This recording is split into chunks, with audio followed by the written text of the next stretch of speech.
million viewers. Oh my God! Wow! Please like and subscribe.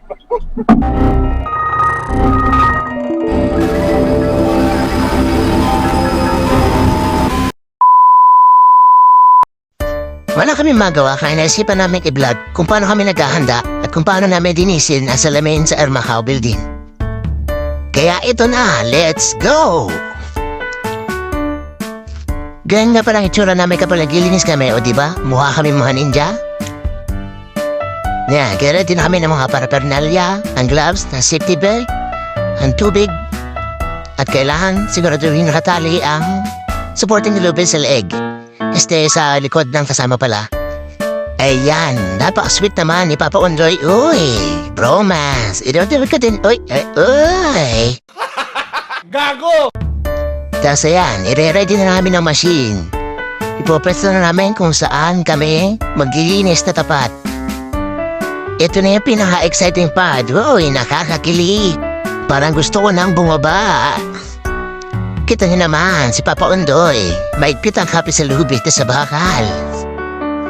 At habang nagsiset kami, titignan niya si Papa Undoy sa camera. Uy, hello mga fans!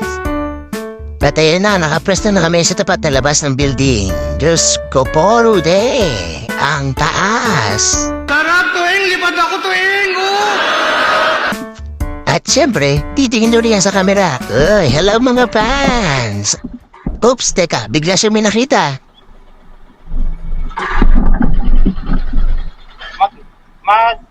Ano ka? Subscribe sa ano? Nag-vlog kami. Mag-shout out ka sa ano lugar nyo? Ang inang lamok galit sa nainit ng ulo ko.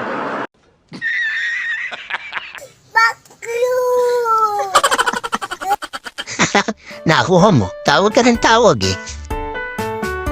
So, ayun, eto na nga. Pababa na kami ng building at ito na yung salamin. Gito namin binagawa kung paano namin nililinis sa salamin. Yan, mukha lang siyang madaling tingnan pero mahirap. Masakit sa braso at kailangan ingatan mo yung gamit mo na hindi malaglag. Dahil kapag may nilabagsakan, patay ka sa opisina. At patay din yung babagsakan. So weird. Ganyan lang yan, paulit-ulit. Mekos-mekos mo, hinsan. So, paano? Hanggang dyan na lang muna. Magtatrabaho muna ako. Bye-bye!